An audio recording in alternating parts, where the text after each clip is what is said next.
À partir d'aujourd'hui, vous ne devez plus confondre la publicité en tant que advertising, publicité, comme on dit en anglais, publicity, promotion, vente et marketing. Alors, souvent, j'entends des gens dire marketing, marketing. Ah, vous faites son marketing. Oh, il fait du marketing. Mais il y a deux fois un paquet de confusion qu'on emporte si on ne comprend pas ces différents termes. Et c'est la raison de la vidéo d'aujourd'hui. Avant de commencer et d'aller plus loin, je vous invite à liker la vidéo s'il vous plaît et à nous aider, nous soutenir en vous abonnant. Si vous êtes un amoureux de l'entrepreneuriat, du business et comprendre les mondes de Internet, les numériques, je veux dire, c'est ici la chaîne. Sans pour autant tarder, on avance directement dans quelques secondes. À supposer que vous avez votre entreprise ou vous êtes en train de préparer un événement et du coup, vous engagez un designer ou quelqu'un qui va travailler votre affiche, une affiche qui va être postée sur les réseaux sociaux, par exemple, posters, ou alors qui va être collé au mur dans la rue. À ce point-là, est-ce que vous faites le marketing? Eh bien, la réponse est non. Quand vous élaborez une affiche qui contient un message et que vous allez coller au mur dans la rue pour faire connaître votre événement qui approche ou tel produit que vous vendez, là, vous ne faites pas le marketing, vous faites la publicité. Il y a deux formes. La première forme, c'est celle-ci dont je vous parle, l'advertising. En anglais, on dit advertising.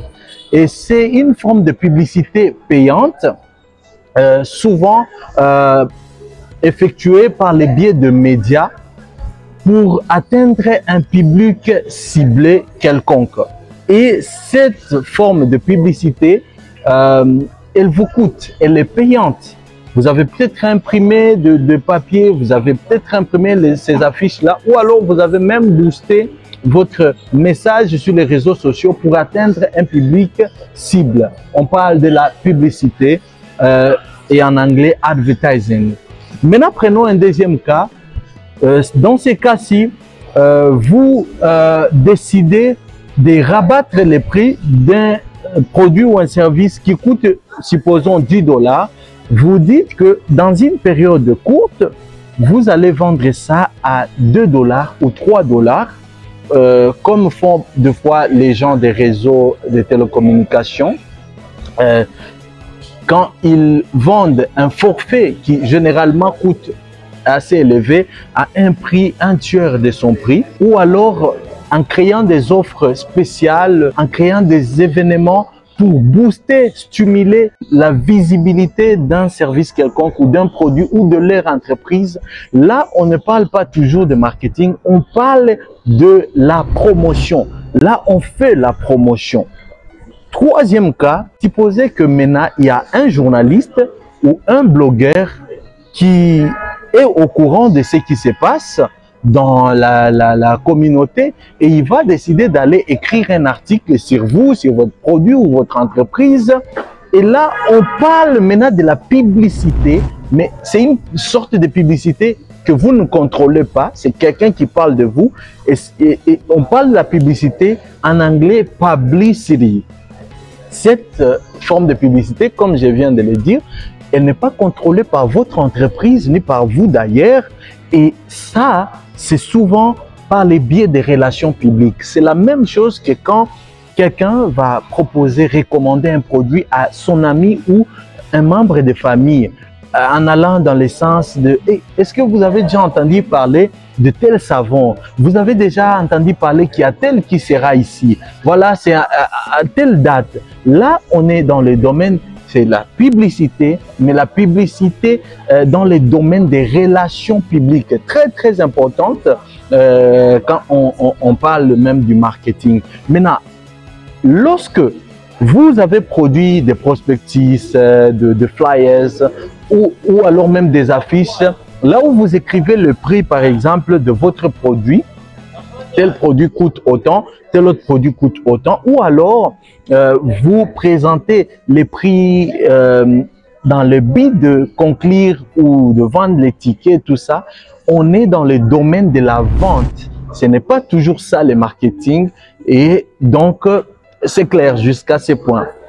Enfin, lorsque maintenant toutes ces choses que j'ai citées ont été organisées, prévues, planifiées de manière intentionnelle et stratégique, combinées pour produire des résultats intentionnels et objectifs, là on parle maintenant du marketing.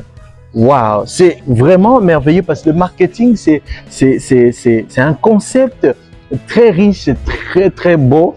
Je ne sais pas comment le dire, mais des fois, je trouve qu'on confond le marketing et autres domaines.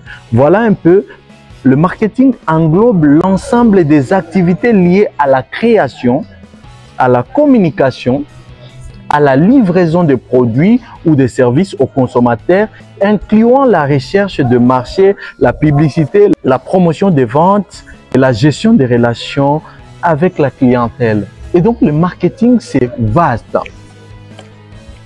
J'espère que à partir de ce point, et surtout avec cette explication, vous ne ferez plus confusion entre tous ces termes. Eh bien, si vous aimez le contenu, n'oubliez pas, abonnez-vous parce que nous prévoyons de continuer à produire autant de contenu pareil et même plus. Et donc, ce sera bon pour vous de rester connecté à la communauté. Ciao!